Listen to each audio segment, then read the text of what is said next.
Amerifleet Transportation Vice President Helene Kamon has served in a wide variety of roles during her long career in fleet. She offers some ideas on how the vehicle delivery process could be improved. Personally, and this will not be popular, I think the drop shipping of vehicles, sometimes that just doesn't work terribly well for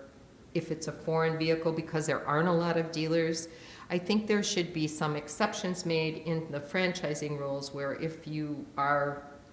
a Fucci Manuli dealer and you don't want to sell your cars to fleets, but fleets want to buy them, I think we ought to be able to do something like the rental cars companies do and have PDI. Amerifleet would certainly be happy to have a PDI center and staff it with appropriate staff,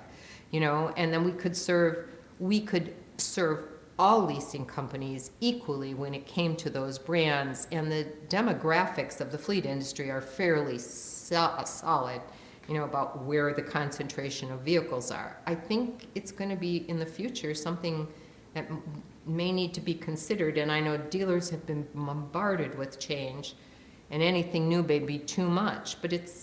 being a Chevrolet dealer is far different than being another manufacturer. I believe you can do sort of a hub and spoke thing where you can have certain PDI facilities, if for want of a better phrase, where you can do the cars and you can either put them on a truck or they can be delivered, and there are places where that really works. Or there are dealers where there's, like in the Northeast, where there's not a lot of real estate and there's there's a lot of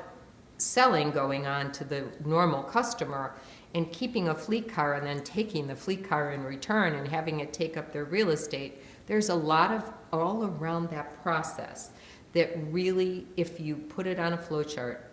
could be much, much better looking and smoother for the client. And I honestly don't think that major fleets see the value in their drivers, who there are less of and more is demanded of, for them to go to the dealer and actually physically take delivery of the vehicle. That used to be a strong argument, and retail sales were supposed to be generated from this, but that is really not the concern of a corporation that has a salesperson that may bill out at $125 or $50 an hour to spend 3 or 4 hours of a day doing this. So I think, revision is needed. The economy, the times, I think it's necessary.